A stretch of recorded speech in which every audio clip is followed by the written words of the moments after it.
limpa, ela vai ter uma alta energia de superfície, que vai garantir o bom molhamento, e um bom molhamento, ele vai garantir um baixo ângulo de contato entre o líquido e o sólido, vai formar uma película fina e vai garantir uma boa adesão.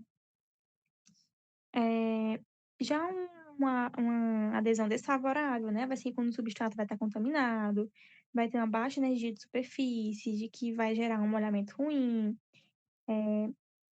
o ângulo de contato entre o líquido e o sólido ele vai ser maior e vai garantir uma adesão ruim, né. E um exemplo de contaminação ali, por o substrato estar contaminado, umidade, sangue. Como evitar? Isolamento, sempre, sempre, sempre isolar. Eh, e aí nós temos o ácido, né. O ácido, ele é utilizado tanto no esmalte quanto na dentina. A gente utiliza o ácido fosfórico de 35 ou 37%. E o ácido, gente, ele é aplicado quando o adesivo é convencional. Por quê? Porque a gente tem o adesivo convencional e o adesivo autocondicionante. No adesivo autocondicionante, o ácido já está junto, né? Então a gente faz a aplicação do ácido seletivo, que eu vou falar mais na frente. Como é que a gente aplica esse ácido, né? Vocês já estão careca de saber, porque vocês fizeram o laboratório todinho. Primeiro, aplica o ácido 15 segundos no esmalte. Depois que passou os 15 segundos, pega esse ácido e preenche a dentina. Conta mais 15 segundos, totalizando o quê? 30 segundos em esmalte, 15 segundos em dentina. E aí a gente lava abundantemente. E para lavar tem que ser o mesmo tempo da aplicação, né? Se eu apliquei durante 30 segundos, então eu lavo com um jato de ar durante 30 segundos. A gente tem que remover aquele ácido direito. E para secar? Como é que a gente vai secar? No esmalte, a gente pode secar à vontade, porque ele é uma estrutura inorgânica, ele não tem água, ele não tem nada ali, então pode secar à vontade. Já na dentina, ela tem água, ela é uma estrutura orgânica. Então, como eu falei no início da revisão aqui, a gente tem que ter cuidado a secar essa dentina, porque a gente não pode deixar ela desidratada, porque senão vai ser uma adesão falha. Então, a gente protege ela com a bolinha de algodão, na hora que for secar, né? E esse esmalte esse ácido no esmalte, né, como é que ele vai funcionar? Como vocês podem ver pela foto, a gente consegue ver vários buraquinhos, várias fissurazinhas, né, no esmalte condicionado.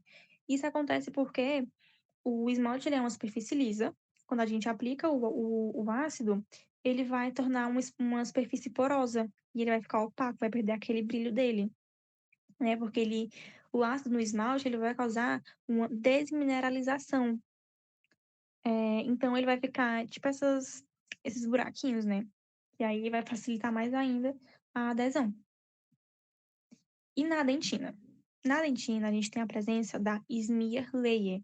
O que é essa smear layer? É a lama dentinária.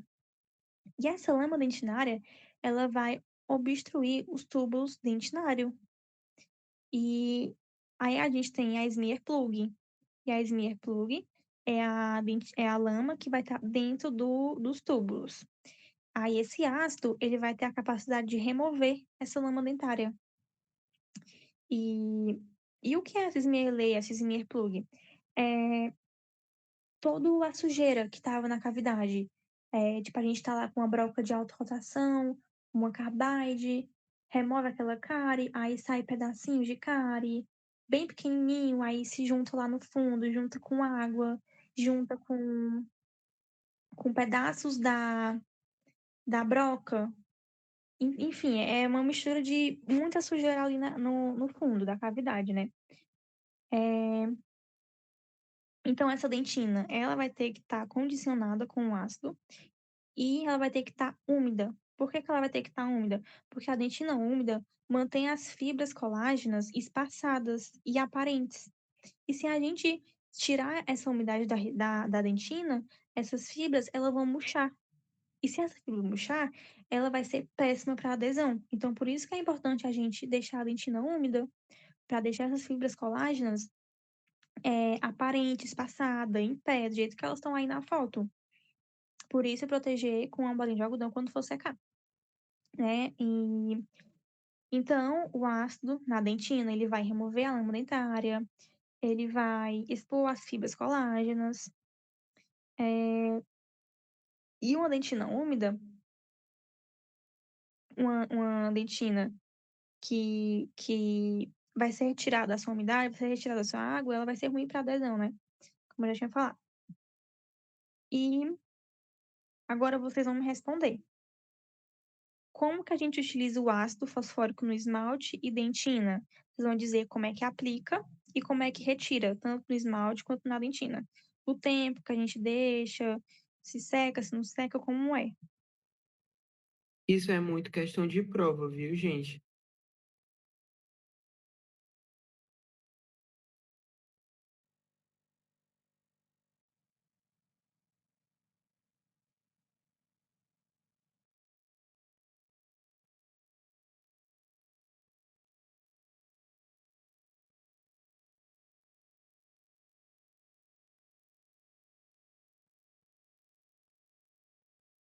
Eu acabei de falar como é que a gente faz.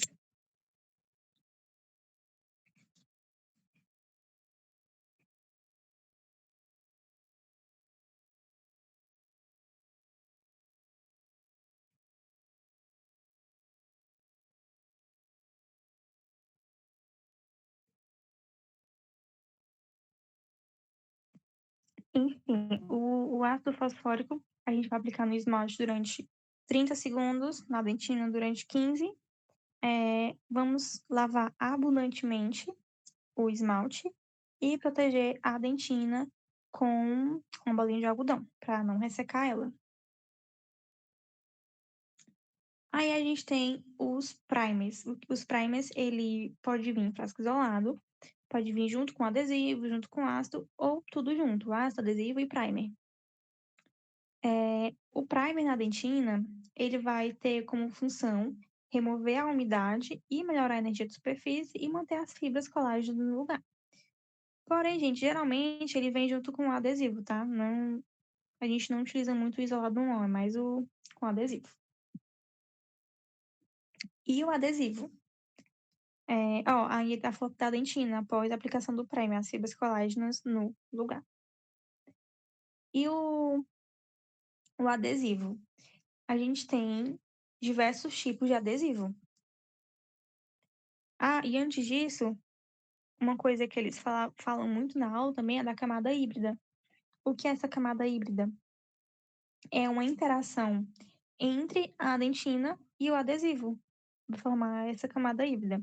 Então é importante vocês saberem também o que é essa camada híbrida, como é que ela se forma, que eu lembro que ele falava muito na aula sobre isso. E o adesivo? A gente tem dois tipos, que nesses dois tipos tem mais dentro deles. É o condicionamento total, convencional, e o autocondicionante. O condicionamento total ou convencional, o ácido ele vem separado, que a gente tem o de 3 passos, que é o ácido, depois o primer, depois o adesivo, e a gente tem o de 2 passos, que é primeiro o ácido, depois depois o adesivo, né? E o primer vai estar junto com o ácido. Não, o primer vai estar junto com o adesivo. E o autocondicionante, o ácido já vem junto, vem tudo junto. Vem o ácido, o primer e o adesivo, né? Aí o autocondicionante, a gente tem o de 2 passos também e tem o de 1 passo, que é chamado universal, né? E aí, nesse autocondicionante, a gente tem que ter muito cuidado quando for utilizar ele. Por quê? Porque como o ácido já vem junto com os outros elementos, a gente não aplica mais ácido.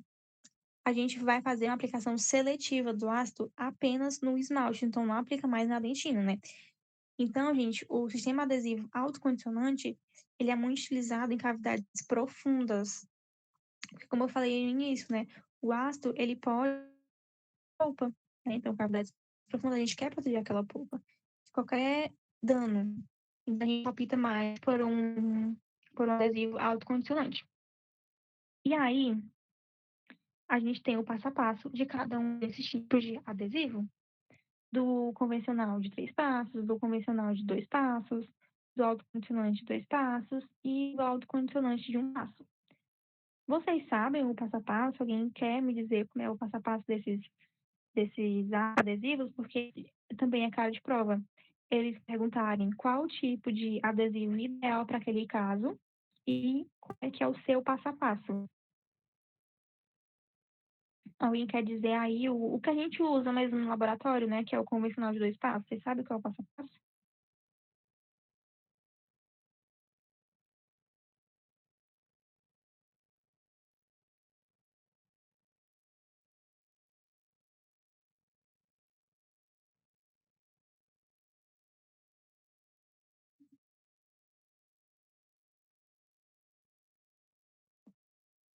Bora, gente, respondam. Vocês estão muito calados.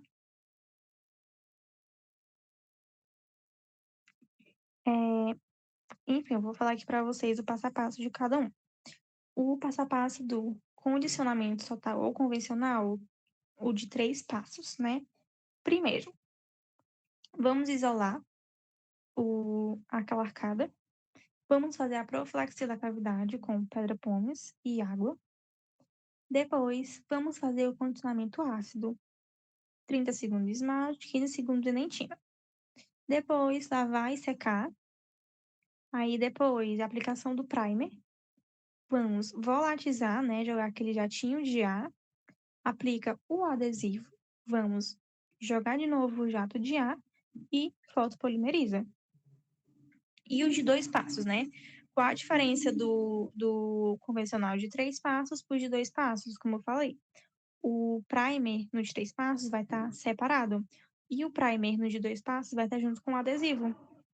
Então, ao invés da gente aplicar uma camada de primer, a gente aplica o adesivo que já vai estar junto com o primer, né? A gente vai aplicar, então, é só o ácido mesmo. Aí, como é o passo a passo dele? Primeiro, isolar. Depois, profilaxia. Condicionamento ácido. Até aqui é igual, né? Condicionamento ácido, 30 segundos esmalte, 15 segundos dentina. Lavar e secar. Aí, a gente aplica o primer e o adesivo, né? Que ele vai estar em um frasquinho junto. Que é o que a gente usa no laboratório, na clínica. Que é aquele que a gente aplica 2 camadas, né? Eu até falo para vocês, aplica 2 camadas no esmalte. A gente passa por cima, na dentina a gente fricciona e volatizar essas 2 camadas. E, por fim, fotopolimerizar. Já o autocondicionante. Como eu falei, a gente tem o autocondicionante de 2 passos e o de 1 passo. E no autocondicionante, o ácido sempre vai estar junto com alguma coisa. Então, a gente vai fazer uma aplicação seletiva de ácido apenas no esmalte, né? Então, eles podem perguntar qual a diferença entre os adesivos, né? Então, se liguem nesses diferenciais. O de 2 passos, como é que a gente vai fazer? Primeiro, isola, profilaxia da cavidade, condicionamento ácido apenas em esmalte por 30 segundos. A gente não vai aplicar na dentina. Aí, lava e seca. Depois, aplica o primer, que vai estar junto com o ácido na dentina. Aí, volatiza. Depois, aplica a camada do adesivo, volatiza e fotopolimeriza. E o de 1 passo? Esse de 1 passo tem na clínica também, a gente usa ele, que é universal. Então, é importante saber o passo a passo. Como sempre, isola, profilaxia, condicionamento ácido apenas em esmalte por 30 segundos, lava, seca, aplica o adesivo universal, 2 camadas, né, e volatiza, e fotopolimeriza. É bem parecido, gente, o passo a passo. Então, decorem também os diferenciais de cada um deles. E a resina? Vamos falar agora um pouco da resina. As características, indicações e tudo mais. A resina, ela tem como característica um coeficiente de expansão térmico linear. O que é isso? É a capacidade do material tem de se expandir e de contrair. Além disso, ela vai ser passível a desgaste, né? A gente consegue fazer o desgaste nela. Ela tem como característica também a absorção. O que é absorção? É a perda de estrutura para o meio bucal. Ela vai sofrer descoloração com o tempo, vai mudar a cor dela com o tempo, com algumas substâncias como café, vinho. ela vai ter também alta contração. E essa alta contração dela vai gerar falhas. Que mais na frente eu vou falar um pouco do fator C, que eu até falava para vocês na clínica, gente, quando vocês, quem me chamava, né? Eu falava, gente, quando vocês forem colocar a resina no dente, coloca por incremento. É justamente por isso, porque ela tem essa autocontração. Ela consegue se expandir e se contrair. E aí, entra essa parte chata, gente, eu odeio essa parte aqui, ela é a mais difícil para mim e cai na prova. A composição da resina, ela é composta pelo quê? Por matriz orgânica, partícula de carga e agente de união. Nessa matriz orgânica, o que vai ter nela? Nós vamos ter os monômeros, os inibidores, os catalisadores e os modificadores de Cole.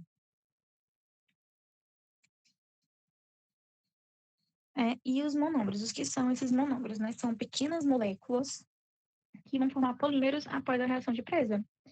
E qual é o principal monômero? É o bigema, o udima, o tedgema e o edma. Aí o mais comum, né? O mais famoso, que eles falam muito na aula, é o bigema. O que é que esse bigema vai fazer, né? Ele vai ter uma grande massa molecular, ele vai ser rígido, então ele vai deixar a resina mais rígida, né? Ele vai ter uma baixa flexibilidade e ele vai ter uma viscosidade muito alta. Então, a capacidade da resina de escoar vai ser pouca. Então, para diminuir mais essa viscosidade, deixar ela mais com melhor escoamento, a gente acrescenta outros monômeros diluentes, que é para diminuir essa viscosidade dela, né? Deixar ela com a capacidade de escoar melhor. Que qual é? É o tesma e o esdma. Então, ele pode perguntar, tá? Qual é o monômero mais comum, que é o bigema, e os monômeros diluentes para utilizar junto com o bigema, para diminuir essa viscosidade dele, aumentar o escoamento dele, deixar um material mais flexível, diminuir a rigidez, né? Seria utilizar monômeros diluentes, o tesma e o esma. Né? Criar esse equilíbrio. E aí a gente tem os inibidores. Os inibidores, eles vão impedir a polimerização espontânea. Então, saibam o que cada uma coisa faz, né? O monômero, o bigema, né? Ele vai deixar o material com rigidez maior, com flexibilidade baixa, alta viscosidade, baixo escoamento. Só que aí vai ser acrescentado aqueles diluentes que eu falei para vocês, né? E os inibidores ele vai impedir a polimerização espontânea, porque como é uma resina fotoativada, né, que ela é ativada junto com a luz, o fotopolimerizador que vocês utilizam, né? Então a gente usa os inibidores para impedir que ela se autopolimerize, né? Que aconteça uma polimerização espontânea. E os principais inibidores que estão na resina, né? É o hidroxiltolueno butílico e a hidroquinona. A hidroquinona também é a cara do Emerson falar. Deixa eu criar aqui.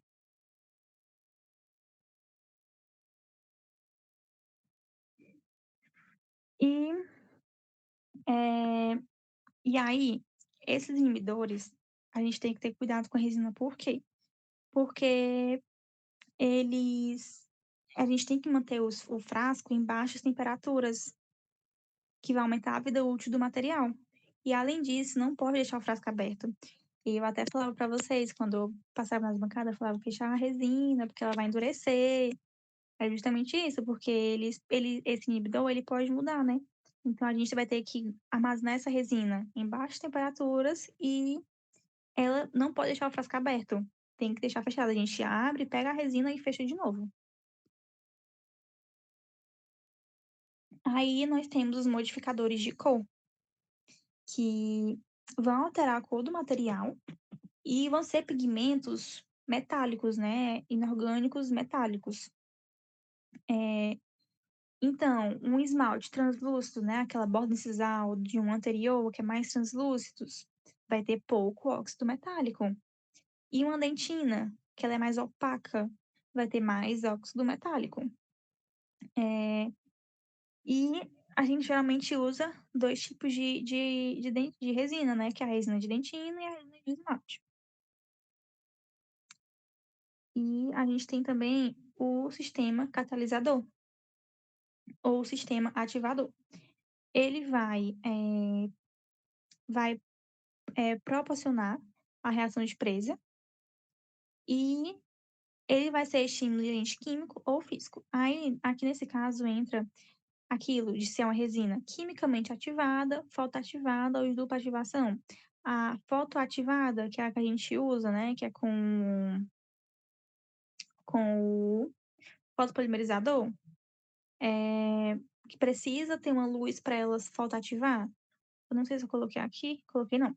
Mas aí, gente, nessa fotoativada, o principal componente dela é a canforoquinona, que essa canforoquinona é que vai garantir a presa do material, né, na hora que entrar em contato com a luz. Só que aí a canforoquinona ela tem que ter cuidado quando a gente for inserir ela na resina, né, quando for manipular a resina e tudo mais. Por quê? Porque ela tem que ser colocada em pequenas concentrações, pois ele é um material amarelo e ele pode amarelar a resina, além de influenciar em uma polimerização bem mais rápida. É, por isso também que quando vocês estavam fazendo a restauração, eu falava para tirar aquela foto, aquela luz de cima, né, do refletor, porque ele endurece a resina também, né, porque é uma resina ativada com a presença de luz. Então, é importante saber que o principal sistema da fotoativada é a canforoquinona. Eu lembro até hoje que foi a questão da nossa prova, ele perguntando o que que a canforo... qual era esse componente, que era a canforoquinona, né, que era para reação de presa, e o que que ela causava, se usasse demais, né, como eu falei, que é uma substância amarela e ela vai influenciar em uma polimerização mais precoce. Aí a gente tem a quimicamente ativada e a de dupla ativação, que não interessa tanto. Fora isso, a gente tem as partículas de carga. Essas partículas de carga, elas vão estar relacionadas com a resistência do material. No caso, né, vou pegar aqui o CIV. A gente sabe que o CIV ele tem baixa resistência. A gente não pode utilizar ele em restaurações grandes, em restauração que vai receber grande força mastigatória, né? Então, ele tem as propriedades mecânicas fracas. Então, é justamente essa partícula de carga que vai garantir essa resistência mecânica do material. É, e elas vão diminuir a contração de polimerização. Aí, quais são as principais, né? Que a gente encontra muito na resina? Quartzo, sílica e o vidro. O quartzo, ele tem uma boa resistência mecânica, só que ele não é radiopaco. E devido às suas características, ele não é mais utilizado, né? Então, não interessa muito a vocês o quartzo. À medida que a resina foi evoluindo, foi mudando material, aí apresentou-se a sílica. A sílica é em partículas menores, menor que o de quartzo. Ela tem dureza baixa, né? Então, ela fratura mais fácil. Tem um bom polimento, porém ela não é boa porque ela fraturava fácil, né? Então, também descarta ela. Hoje em dia é muito utilizado o vidro. Ele tem uma partícula pequena também e ele é radiopaco. E ele também vai favorecer o polimento, ele vai ter dureza, né? Então, vai dar mais propriedade mecânica à resina, né? Então, hoje o mais utilizado é o vidro. E aí, o agente de união, que é o último componente da resina. Ele é a união das partículas de carga matriz orgânica. E aí, qual é a função dele, né? É aumentar a propriedade mecânica, diminuir a absorção, que é a resina perder propriedades para o meio bucal, e distribuir as tensões. Além disso, as resinas elas vão ser classificadas de acordo com o tamanho, de acordo com a viscosidade e de acordo com a ativação. De acordo com o tamanho, né? A gente vai ter macroparticuladas, microparticuladas, partículas pequenas, híbridas, uma infinidade, né? Vamos falar um pouquinho de cada uma delas. As macroparticuladas, elas vão ter partículas muito grandes, ela vai ser muito volumosa, vai ter uma alta rugosidade superficial, ela não vai ser boa para polir, e Por ela ter uma rugosidade, ela vai manchar muito fácil, já que a gente não vai ter um material polido, né? E a gente não consegue ver ela na radiografia porque ela é radiolúcida. Então, ela não é utilizada. Então, né, descarta ela aí.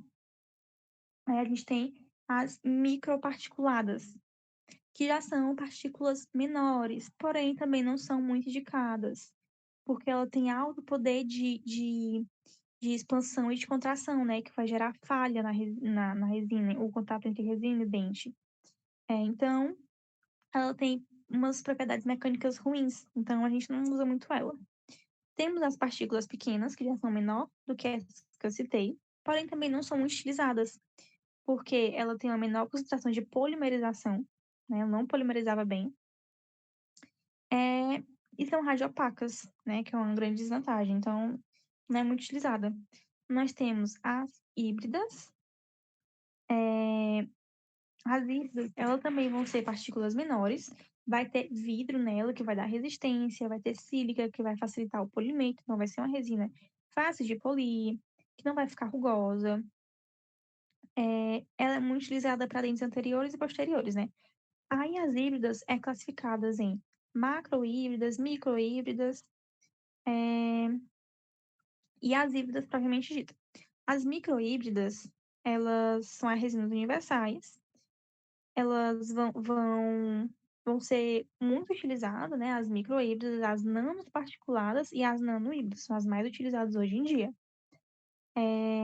Porque elas vão ter vantagens estéticas, vão ter altas propriedades mecânicas, vão aguentar força em cima delas, vão ter vidro, vão ter sílica, que o vidro vai garantir justamente essa força, essa resistência, e a sílica vai garantir um bom polimento, né? Porque um bom polimento vai garantir uma lisura superficial na resina, e garantindo essa lisura, é, vai, vai impedir o acesso a formação de cárie secundária e de retenção de alimentos naquela resina.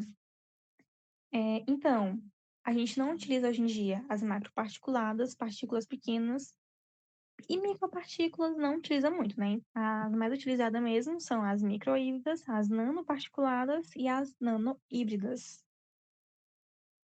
Em relação à viscosidade, a gente pode classificar em 3 tipos: alta viscosidade, baixa viscosidade e viscosidade regular.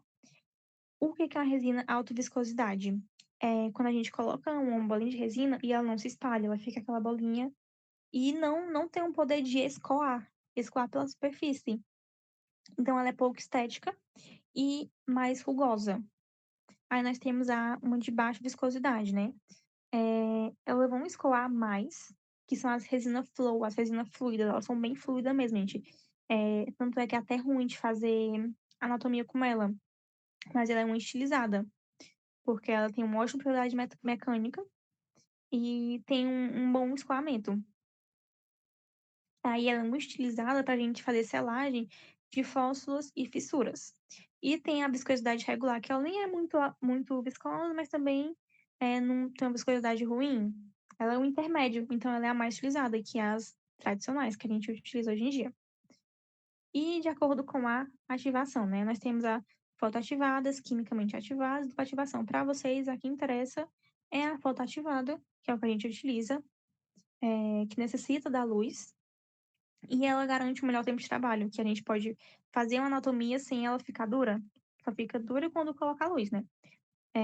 E aí entra a técnica que a gente vai utilizar para inserir essa resina, que é o que eu falava muito para vocês na clínica. Fazer por incrementos. Porque além de garantir uma anatomia melhor ao dente, ela vai diminuir a incorporação de bolhas, ela vai diminuir o fator C. O que é esse fator C? Que é o fator contração. Por quê? Eu até coloquei aqui, ó. Por quê? Quando a gente coloca a resina, como eu falei, ela pode contrair, ela pode expandir. Na hora que a gente polimerizar ela, ela contrai, né? E aí, se a gente não fizer por pequenos incrementos e fotopolimerizando cada um, se for fazer só aquele incremento, pá, taquei resina naquela cavidade e pronto. Pode ocorrer que a fotopolimerização não seja muito eficiente e ela pode se contrair. Na hora que ela contrair, ela pode criar microinfiltrações, criar essas brechazinhas que vocês podem ver aí na imagem, falha na adaptação, aí futuramente vai aparecer uma lesão de cárie secundária, vai descolorir aquela margem e ela pode também causar microfraturas no esmalte, né? Então é muito importante vocês fazerem por incrementos, a técnica por incrementos. E a gente tem as propriedades físicas da resina, né? Qual é?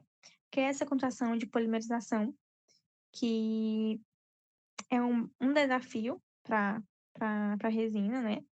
Porque nem sempre ela vai conseguir em cavidades muito profundas, né? Nem sempre a luz vai conseguir chegar até o final. Então, por isso é importante fazer por incremento. Vai ter a capacidade de sorção, que é de água, perder a água, ganhar água. Então, ela pode modificar o material, falhar o material. Por isso que é importante também o isolamento na hora de fazer. A gente pode combinar cores de resina, fazer, no caso de faceta, né? Fazer aquela translucidez em esmalte, porque ela tem uma boa estabilidade de cor, ela tem uma ótima capacidade de polimento. É, acho que é demais, é isso. E é um ótimo material, né? Porque ele tem uma boa resistência em caso de dentes que fazem a trituração de alimento, que recebe grandes cargas ali, né? Ele vai ser muito vantajoso porque ela é bastante resistente. E sem contar que a gente consegue fazer um acabamento polimento nessa resina. E esse acabamento polimento, ele vai favorecer a estética e a longevidade da resina, porque ele vai diminuir a rugosidade, vai ficar uma resina lisa. Porque se você tiver uma resina rugosa, por isso que eu falo naquela aula que a gente teve de acabamento polimento, né? Quando alguém me chamava pra ver, eu falava, passou a sonda, ela tá rugosa ou não tá? Porque com a rugosidade vai aderir biofilme naqueles porozinhos que fica rugoso, né? Aí, com biofilme, ela pode mudar de cor, vai acontecer infiltração, vai acontecer cárie secundária. Então, é importante a gente deixar essa resina lisa, polida. E aí, eu coloquei algumas perguntas para vocês.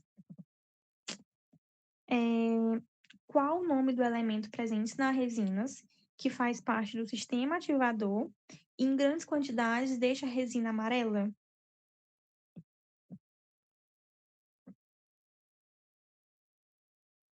Ele é um catalisador, ele está presente no catalisador.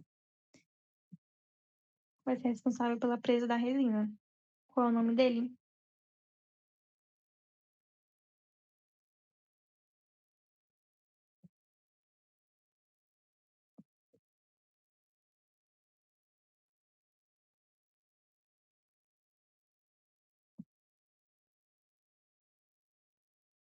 É a conforocnona, como eu tinha falado para vocês.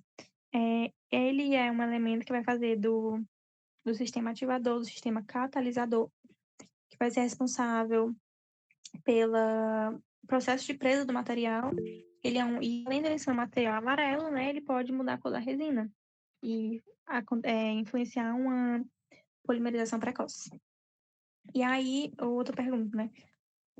O que que a resina é composta, né? Como eu falei para vocês, ela é composta por uma matriz orgânica, por partícula de carga, por agente de união, e cada um desses componentes, ele tem a sua função, eles têm os seus componentes, né?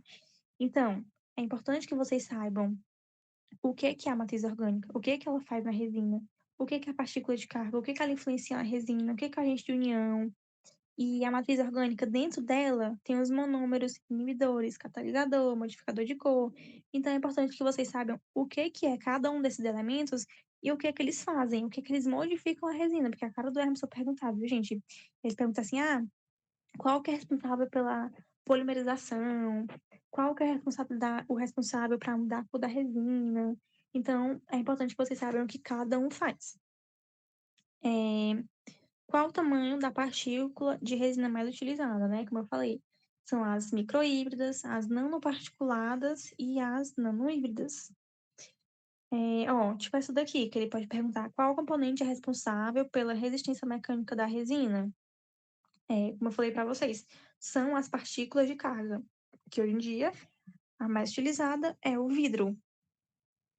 E aí a outra, qual o monômero mais utilizado e qual os seus diluentes, né? Como eu tinha dito.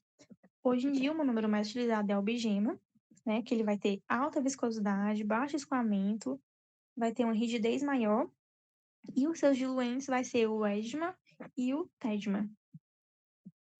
Pronto, agora é o Anderson que vai falar para vocês. Eu vou espelhar aqui, viu, Ivna? Tá.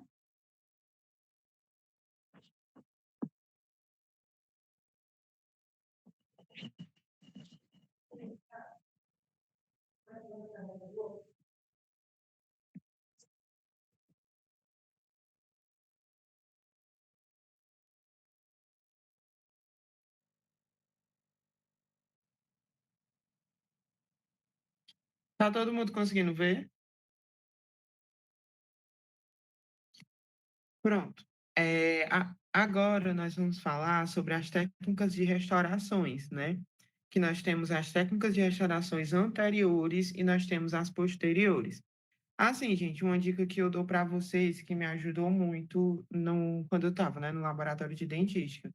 Essas técnicas, ela é um pouquinho difícil de entrar na nossa cabeça agora, porque